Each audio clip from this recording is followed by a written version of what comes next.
Top quality और consistent performance के लिए सिर्फ सिल्वर पंप्स। टॉप क्वालिटी और कंसिस्टेंट परफॉर्मेंस के लिए सिर्फ सिल्वर पंप्स, नाम याद रखना।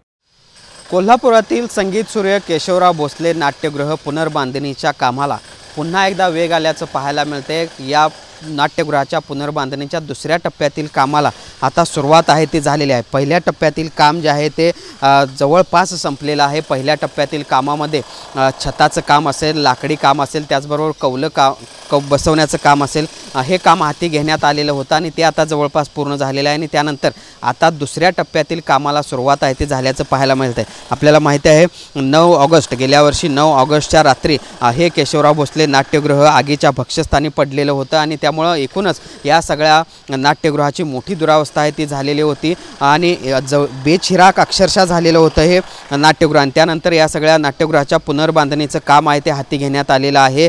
स्वतः खासदार शाहू छत्रपती हे या सगळ्या कामावर लक्ष ठेवून आहेत, ते देखील वेळोवेळी या ठिकाणी येऊन पाहणे आहे ते करत असतात।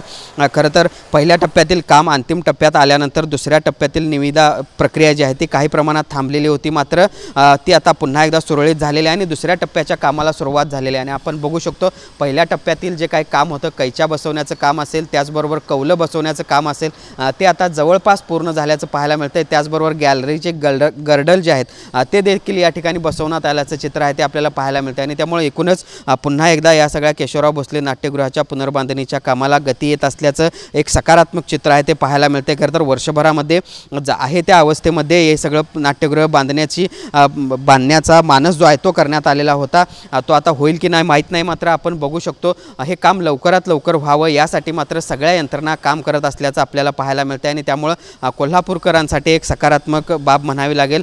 या सगळ्या कामासाठी लागणारं जे काही लाकूड काम आहे, त्याचबरोबर इतर जे काही साहित्य आहे ते देखील पुरेशा प्रमाणात या ठिकाणी आणून ठेवण्यात आलेलं आहे आणि त्यामुळे एकूणच पुढच्या काही दिवसामध्ये या कामाला आणखीन एकदा गती येईल असं म्हणावं लागेल। आता दुसऱ्या टप्प्यातलं कामाला सुरुवात झालेली आहे, त्यानंतर तिसऱ्या टप्प्यातील कामाला देखील सुरुवात होईल आणि त्यामुळे एकूणच आपण बघतोय केशवराव भोसले नाट्यगृहाची पुनर्बांधणी लवकरात लवकर व्हावी यासाठी प्रशासन देखील तत्पर आहे, त्याचबरोबर लोकप्रतिनिधी देखील विशेष लक्ष देत असल्याचं एकूणच चित्र कोल्हापूरमध्ये पाहायला मिळते।